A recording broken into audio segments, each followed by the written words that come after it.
সবাই। তো আজ হচ্ছে ভাইফোঁটা। তো ভাইফোঁটা সকলকে জানাই আমার তরফ থেকে শুভেচ্ছা।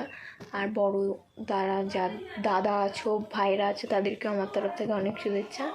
তো আজকে হচ্ছে ভাইফোঁটা, তো ব্লগটা এখন থেকে স্টার্ট করে ফেললাম, নাহলে গোটাটা কভার হবে না। আর একটু দেরি করে স্টার্ট করলাম, কারণ হচ্ছে নাহলে ব্লগটা একটু ছোটো ছোটো করে মানে পাট করে করবো, তো ওই জন্যে। তো চলো এখন যাবো একটু কেনাকাটা করতে, মানে গোপালের জন্য মিষ্টি কিনতে। সবার জন্য মিষ্টি অর্ডার দেওয়া আছে। তো চলো মিষ্টিটা কিনে নিয়ে তোমাদের সঙ্গে দেখা হচ্ছে। সো আমি ঠাকুরের জন্য এখন মিষ্টি কিনে যাচ্ছি এখন বাড়ির পথে। তো তোমাদেরকে আমি এখানেই বলে দিই, হয়তো আমি বাড়িতে গিয়ে ভিডিওটা করতে পারবো না। একবারেই হয়তো ভাইফোঁটার ওখানে গিয়ে স্টে করব, মানে ভিডিওটা করতে শুরু করে দেবো।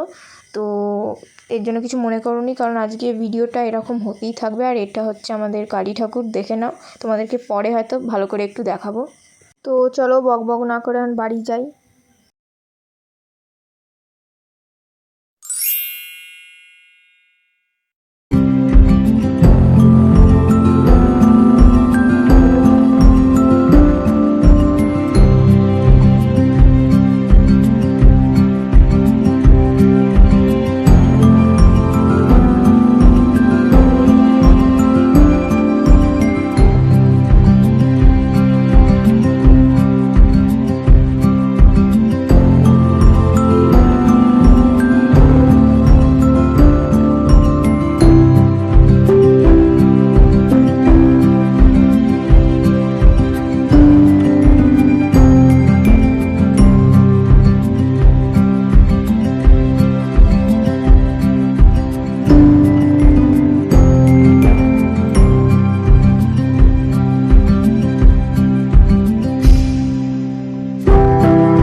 তো এখানে আমার রীতিমতো গোপালদেরকে ফোঁটা দেওয়ার পর এবার বড়রা একে একে বড়দেরকে ফোঁটা দেবে।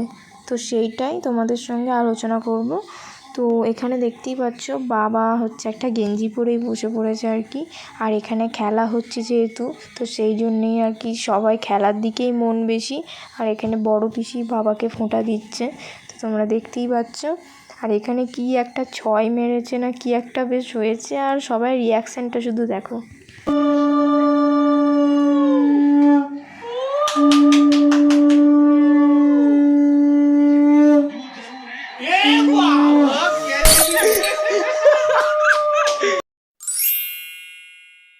সো আমার বড় পিসি ফোঁটা দেওয়ার পর এবার মায়ের বলেছে ফোঁটা দেওয়ার পালা।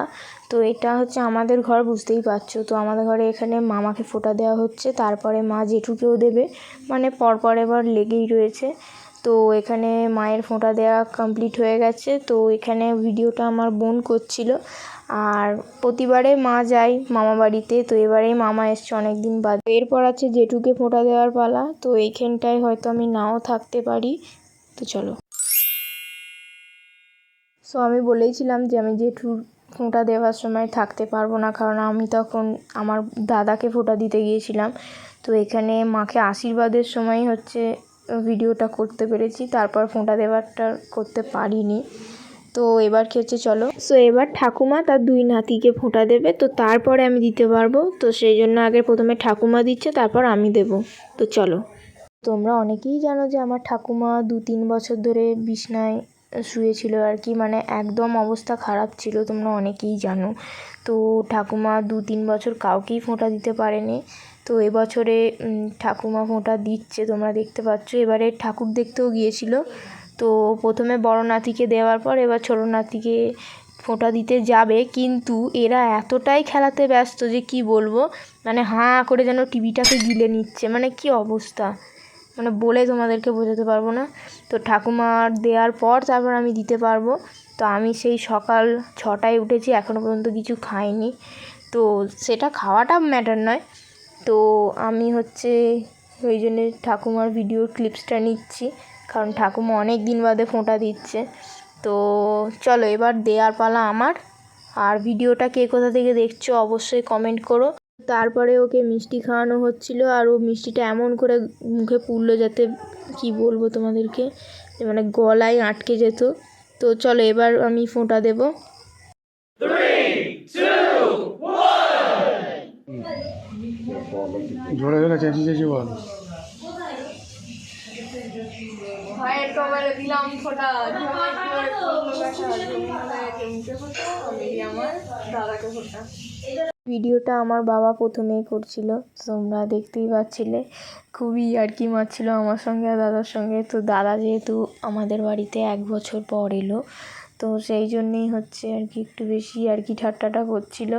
তো এখানে তারপরে আমাদের বাড়িতে যেহেতু বড় হয়, তারপরে আমাকে বলেছিল যে কোনো ফুল আনতে, কিন্তু আমি এই ফুল পেয়ে গেছিলাম, ওই জন্য এই ফুলই দাদার গায়ে ছড়াচ্ছিলাম। তো গিফটটা কিন্তু ভালো দিয়েছে। গিফটের মধ্যে ছিল 2টো পারফিউম, একটা হচ্ছে ফাউন্ডেশন, একটা নয় 2টো ফাউন্ডেশন, আর হচ্ছে একটা কিস স্প্রে। তো গিফটগুলো নয় পরে তোমাদেরকে দেখাবো। তো এখন যাকে ফোঁটা দিচ্ছি তার সম্বন্ধে একটু কম বলাটাই ভালো, মানে বেশি বললে আরও বেশি মানে বদমাইশিটা করবে, বুঝতেই পারছো। তো এখন দিচ্ছি ছোটো ভাইকে ফোঁটা দিচ্ছি। তো এখানে হচ্ছে ছোটো ভাইকে ফোঁটা দিতে দিতে ও এত খেলা দেখার পোকা যে তোমাদেরকে কি বলবো। খেলা দেখতে দেখতে হাসছিল, আবার উল্টোপাল্টা কথাও বলছিল। উল্টোপাল্টা মানে অন্য কিছু নয়, তো ও সব খেলা নিয়ে উল্টোপাল্টা সব বকছিল। তো তারপরে আমার তরফ থেকে আমি সবাইকে 2টো করে চকলেট দিচ্ছিলাম, তারপরে মিষ্টি খাওয়ালাম। তো আমি তারপরে ওকে 100 টাকা দিয়েছি, তারপরে জলটা খাওয়াতে ভুলে গেছিলাম। তো দেখো পোজটা ভালো দিয়েছে, সবই ভালো, কিন্তু বেশি একটু ছটপটে করে, কিন্তু এখন অনেকটাই শান্ত হয়ে গেছে। তো চলো এবার দেবো আমার মাসির ছেলেকে ফোঁটা। তো এবার যাকে ফোঁটা দেবো তার সম্বন্ধেও একটু কম বলাটাই ভালো, মানে কি বলবো, এতটা ছটপটে এতটা বদমাশ যে কী বলবো তোমাদেরকে। তো এইখানে আমার সেরকম কিছু ভিডিও করা হয়নি, মানে আমার বোন ভিডিওটা অন করতেই ভুলে গেছিলো। তো তারপরে হচ্ছে ছবিগুলো দিয়েই কাজ চালিয়েছি। তো আমি আমার ছোটো মাসির ছেলেকে প্রথমবার ফোঁটা দিলাম, মানে 13 বছর পর আমি আমার ছোটো মাসির ছেলেকে ফোঁটা দিলাম। তো চলো এবার যাবো আমার দাদাকে ফোঁটা দিতে। তো এখন দিচ্ছি জেঠুর ছেলেকে ফোঁটা, তোমরা দেখতেই পাচ্ছ। তো আমাদের এইখানে কেউই ভিডিও করার মতন কোনো লোকই ছিল না। তো আমার জেঠিমা ছিল, জেঠিমাই হচ্ছে ছবি তুলে দিয়েছিল। যাই হোক ছবিগুলো একটু উল্টোপাল্টা করে এসছে, কিছুই মনে করো না। যাই হোক আমার সকলকে ফোঁটা দেওয়া কমপ্লিট। তো চলো এবার ব্লগটা কন্টিনিউ করা যাক।